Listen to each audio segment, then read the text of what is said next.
Tuhan bersamamu dan bersama rohmu. Inilah Injil Yesus Kristus menurut Santo Yohanes. Dimuliakanlah Tuhan. Pada perjamuan malam terakhir, Yesus berkata kepada murid-muridnya, "Jika kamu mengasihi aku, kamu akan menuruti segala perintahku. Aku akan minta kepada Bapa dan Ia akan memberikan kepadamu seorang penolong yang lain, yaitu Roh kebenaran, supaya Ia menyertai kamu selama-lamanya. Dunia tidak dapat menerima Dia, sebab dunia tidak melihat Dia dan tidak mengenal Dia. Tetapi kamu mengenal Dia, sebab Ia menyertai kamu dan akan diam di dalam kamu. Aku tidak akan meninggalkan kamu sebagai yatim piatu. Aku akan datang kembali kepadamu dan tinggal sesaat lagi, dan dunia tidak akan melihat aku lagi. Tetapi kamu melihat aku, sebab aku hidup dan kamu pun akan hidup. Pada waktu itulah kamu akan tahu bahwa aku ada di dalam Bapa-Ku, bahwa kamu ada di dalam aku, dan aku ada di dalam kamu. Barang siapa memegang perintahku dan melakukannya, dialah yang mengasihi aku. Dan barang siapa mengasihi aku, ia akan dikasihi oleh Bapa-Ku. Dan aku pun akan mengasihi dia dan akan menyatakan diriku kepadanya." Berbahagialah orang yang mendengarkan sabda Tuhan dan tekun melaksanakannya. Sabda Tuhan adalah jalan kebenaran dan hidup kami.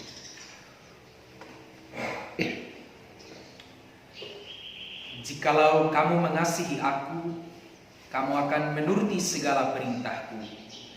Barang siapa memegang perintahku dan melakukannya, dialah yang mengasihi aku. Pater Fikjen, para imam, suster, saudara-saudari yang terkasih dalam Tuhan Yesus Kristus. Injil Minggu Paskah ke-6 ini membentuk satu ikatan, membentuk satu perjumpaan. Di dalam pelajaran kitab suci disebut dengan inclusio, suatu perjumpaan antara ayat dan ayat. Ada dua ayat yang membentuk satu inclusio, satu perjumpaan, yaitu ayat yang pertama dan ayat yang terakhir. Dibuka dengan kata-kata, "Jikalau kamu mengasihi aku, kamu akan menuruti segala perintahku." Dan ditutup dengan kata-kata yang hampir sama maknanya, hanya berbeda letaknya, yaitu barang siapa memegang perintahku dan melakukannya, dialah yang mengasihi aku.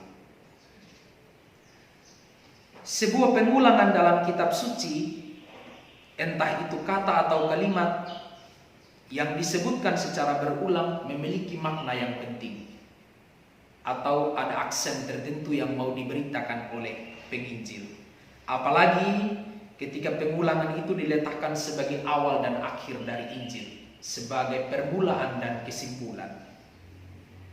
Apa yang penting dari pesan dua ayat yang kita dengarkan tadi? Yang paling penting dalam permenungan saya dan sudah tertera di dalam kata-kata Yesus sendiri, yaitu mentaati sabda Tuhan adalah ukuran kasih kita pada Allah. Atau menuruti dan memegang sabda Allah dan melakukannya adalah lambang kasih dan cinta seorang murid kepada Allah. Juga di dalam setiap bacaan minggu ini, mulai dari hari Senin sampai dengan hari Sabtu, berbicara secara khusus bagaimana kita tetap berkanjang di dalam sabda Tuhan. Hari Senin kita merenungkan bagaimana peran Roh Kudus dari lanjutan Injil hari ini sebagai pengingat dan pengajar. Hari Rabu kita mendengarkan bagaimana Tuhan memperkenalkan diri sebagai pokok anggur. Hari Kamis dan hari Jumat kita mendengarkan bagaimana Tuhan mengajarkan kepada kita suatu perintah untuk saling mengasihi. Dan hari ini Dia mengatakan dengan tegas kepada kita barang siapa mengasihi aku, ia harus menuruti perintahku. Sama saudara yang terkasih dalam Kristus Tuhan, yang perlu kita ingat adalah semua sabda atau kehendak Allah telah selesai disabdakan dan dipenuhi oleh Yesus. Seluruh keinginan Allah telah selesai dikatakan oleh Yesus, telah selesai diberitakan oleh Yesus kepada para muridnya. Bahkan Kristologi mengajarkan kalau Yesus Kristus itu adalah wahyu Allah yang paripurna. Yesus yang datang ke dalam dunia itu adalah wahyu Allah yang telah sempurna. Tidak ada lagi wahyu lain yang harus ditinggalkan oleh Allah selain pernyataan diri Yesus Kristus ke dalam dunia.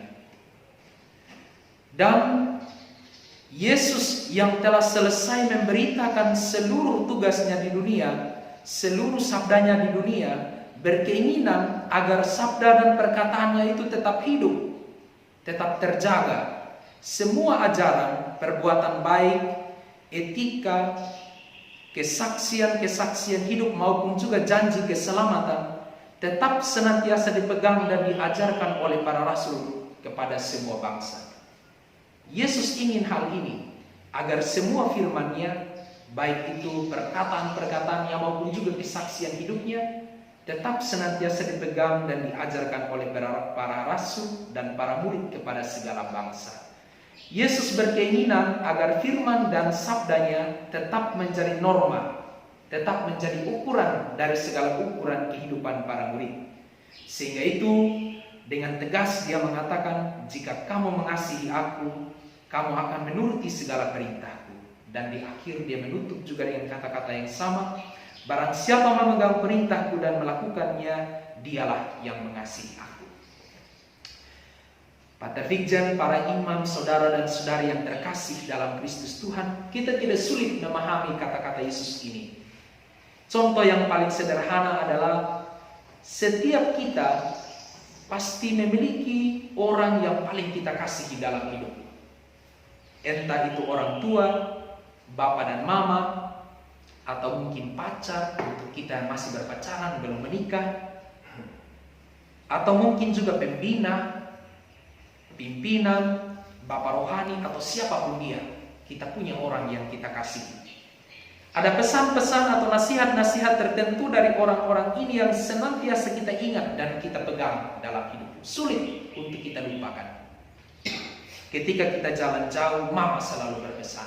Saya tidak tahu bagaimana kita. Satu kali waktu ketika saya hendak ke Tor, mama itu sambil menangis dan terisak-isak berpesan supaya jangan lupa untuk datang kembali. Saya bilang saya pergi bukan untuk hilang.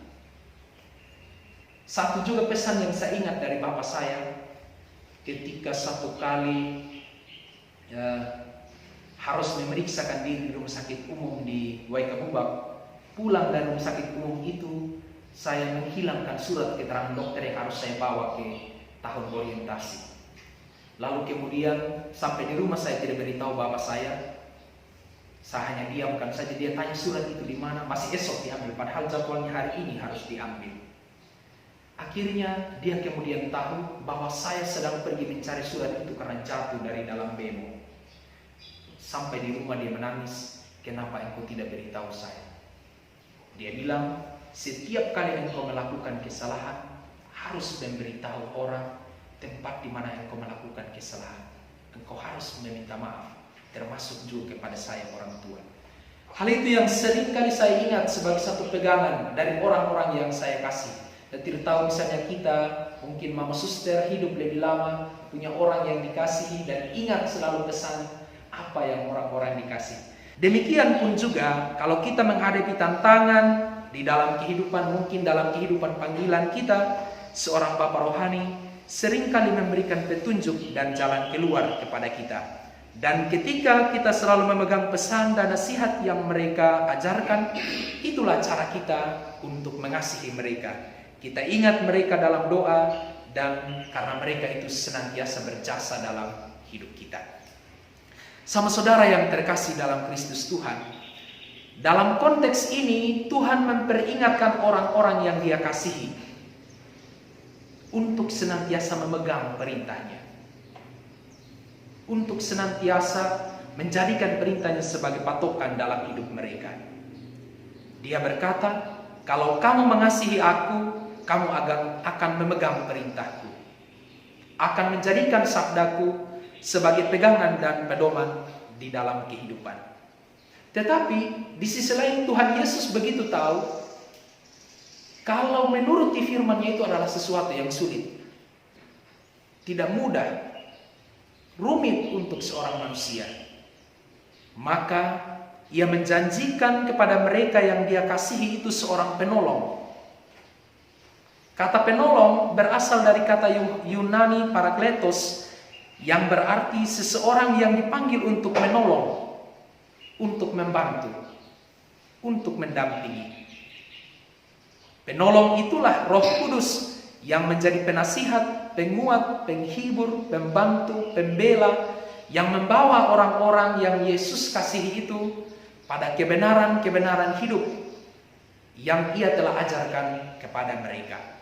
Roh Kudus itulah yang akan menjadi penolong bagi mereka, mengajarkan mereka untuk hidup dalam kebenaran, menghibur mereka dalam situasi yang sulit, yang juga turut berdoa bagi mereka, yang menjadi sahabat bagi mereka, untuk membantu mereka, yang tidak akan meninggalkan mereka tetapi senantiasa akan menyertai mereka sepanjang hidup mereka.